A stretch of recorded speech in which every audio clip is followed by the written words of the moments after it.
Hello, everyone. Nice to see you again. My name is Jackie Murray.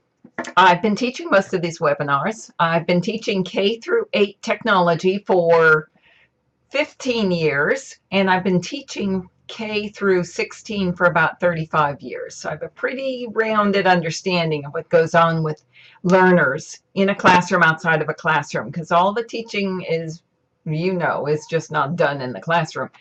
Great segue into our topic today, but I'm going to put that off for a minute.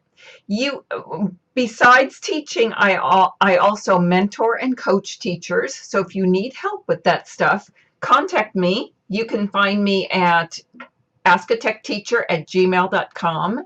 You can also find me on Facebook, on Twitter, ampersand Ask a Tech Teacher, all over the place, really. I do coaching and mentoring. I help school districts align their curriculum with Common Core standards, with state standards, with ISTE. I give training in how to do that, specifically as technology relates to that, because that is my field, technology in education. So you'll find everything I talk about is how to use technology to make whatever you're doing work better. And that's definitely going to be what we do with flipped classroom today, which is what we're going to talk about. So flipped classroom, boy, is that a hot topic. It is not so new anymore. It's probably 10 years old. It's been around for a while. It simply said, it is flipping the way you teach. So you take your normal lecture or that instructive portion of what you're teaching on a subject, and you give it to students to do as homework. Then they come to class the next day prepared, infused with learning, to do the project that they would you'd normally go through a lecture and you say, okay, this is it, now go home and do these 10 project problems or 3 essays or make a poster board or whatever it is that you'd give them for homework. That they do in class with you observing to see how they go. So it is flipped. On the surface, that sounds like, whoa, so what? Is that going to work? Does that work? It does work, but I'll tell you, my experience with it is it's dependent upon your student group. So I'll go into a lot more detail on this as we go along, but as we're talking, think about your student group. Would that work? There's so many ways to approach learning in your classroom. You want to pick what works right for your group, not, okay, we're all flipping our classrooms, I'll try that. It absolutely will work right away because it's new and fresh and different, and students might even think it's easier, or they might think it's harder, who knows? It's a little bit of both. And it will catch their attention and get them paying attention, working harder, trying things because they don't know what's going on. And they're not sure, they're out of their comfort zone. So they're going to be trying hard to get back into some level of comfort with it. So it absolutely works at first. Now, whether it continues to work is going to be up to your student group and your enthusiasm for the subject. So listen, we'll talk about it. You can always ask me questions on our stream. When I post it on our Google Plus stream, you can email me at askatechteacher.com. You can reach me on Twitter and talk to me, whatever you want, because I'd love to hear how your experiences go with flipped classrooms. Now, you have to prepare materials to give to the student to be done at home. You'll prepare those materials for them. Generally, if you're doing the 8th grade curriculum, structured learning 8th grade curriculum, that is a flipped classroom approach. So you'll see, let's just go to this one lesson on robotics. This lesson on robotics, it's what lesson? 22 to 24. But they're all, from lesson 1 through this one, they're all flipped.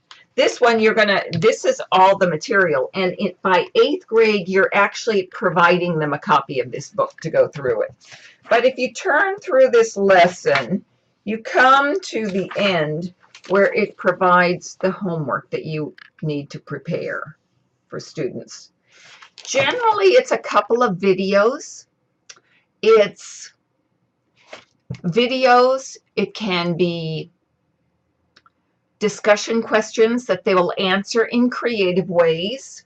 Might be 140 characters on Twitter. It might be response in a discussion forum or a blog post, something like that, that will use evidence from the videos to answer the questions.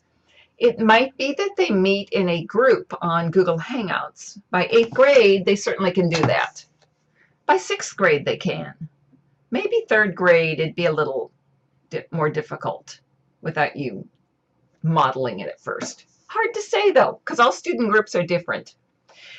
So they might meet in student groups and on a Google Hangout for half an hour or whatever the amount of time is, and then share their learning from the videos they watched. They must come to class the next day with questions, because you'll probably have a project for them, but you might just have question and answer, where you're talking about questions and answering questions and going through material and clearing it up for them. It just depends. Sometimes that's all you have time for. Sometimes you use the project as the vehicle for accomplishing those. So you have to decide that. Before I talk more about your preparation for the flipped classroom, because it can be a little daunting. You could think that you are going to have to prepare twice as much, because you have to prepare for their homework and you have to prepare for the class, which is just guiding them, but you still have to be prepared. And I want to allay your fears in that area. But first, I want to show you a pretty cool infographic, and we'll just go through this. It's an embed up here, so I can't really embed it in our stream. I think I've tried to embed in our stream and it doesn't work. So I might just have to give you the link to this in our stream. But it gives you a basic idea on what the flipped classroom is. Inverts traditional teaching methods. Go from lecture today to activity today. Flipping it. And you can see this where students passively listen to a lecture. Now, to tell you the truth, a lot of teachers I know don't lecture like this anymore. It's not sage on the stage. It's them walking around, asking questions, getting the students to participate, using evidence from other classes, other materials to have a conversation in class. But we'll just go with this. And then the activity. So this is that lecture material is covered at home, so students can do the active part in class, in groups, collaborating, publishing, sharing, those types of things. So they say student watches lectures at home at their own pace, absolutely, communicating with peers and teachers via online discussions, absolutely. Now you notice right here, an important part of the flipped classroom is the technology. You need to ensure that your students have access to that technology at home. And whatever it is, it's probably going to be videos, probably YouTube videos, discussion boards, blogs. Now, by 6th grade, that's probably okay. They probably use a blog for writing skills practices. They probably consistently engage in a discussion forum of some sort. YouTube, you might have to still go through that with parents and administrators about the safety of YouTube and train the students on how to safely use YouTube. You can tape your videos yourself, like we're doing here, and present it to students. There are a lot of materials out there that are available that might be just as good. So your first year doing the flipped classroom, you might do a lot more taping than you have to other times, and it might take you more time than usual. But notice this whole thing is very dependent on technology. So you want to make sure your students have that kind of access, or you make it available after school for them so that they get that homework done because they have to do it in the library or the computer lab, or have enough computers in the classroom that they can use it. That's an important consideration. And you have to make it clear to the parents that students need that access. So when they're going on the internet, when they're watching videos, it's because they're doing it for class.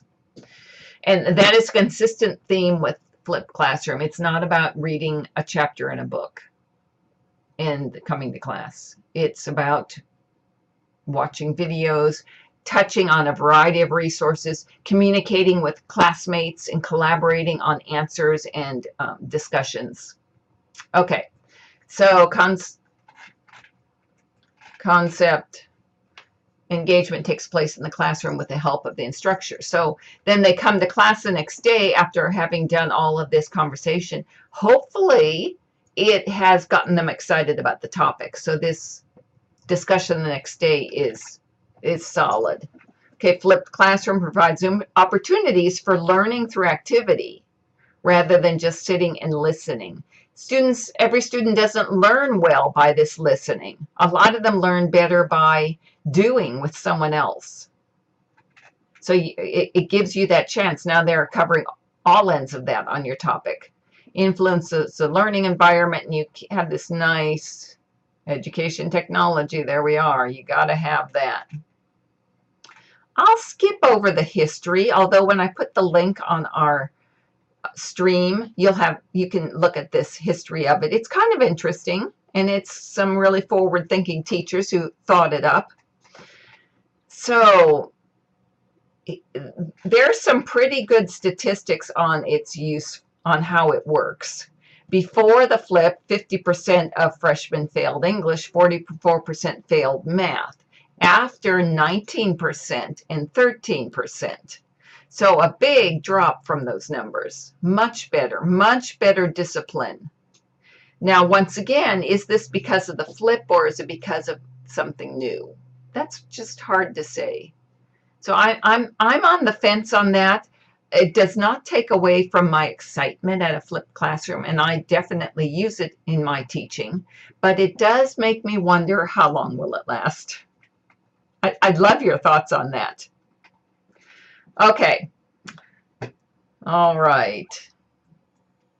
Okay, every time we have one of our videos, I like to show you how we use educational tools. And you could actually use these two tools we're about to do. You could use them with your students as part of their homework. One, I want to do a summary of a flipped classroom and put it in a nice quotable thing. There's a nice website called Recite This. Before I go there, let me just copy my text. And then I'm going to go to Recite This. And it gives you, ask your students to go to this website and find a template that they like. Let me put my text up here. Then I have to pick my template. I think maybe I wasn't supposed to put that in yet. Okay, so pick my template I want. Which template do I like? What about that one? Do I like that one? I don't know. It looks like it's got 3 lines rather than a big quote like I do. This one with the 2 pencils. What do you think? Which do you like? Oh, this looks good. Looks like it's pretty good for my quote. Okay, so let's go there. And then I'm going to say create. And there's my page. And then I have this. I can right-click, copy it, and then paste it to my page, or I can save the image. So whatever your students want to do, that's perfectly fine. That's a good one. Then the other one is to make it like a headline. This is just fun. So you've done a summary of what flipped classroom is. Over here, do something exciting about it. So I picked this. I don't know. And I'm going to go to this website.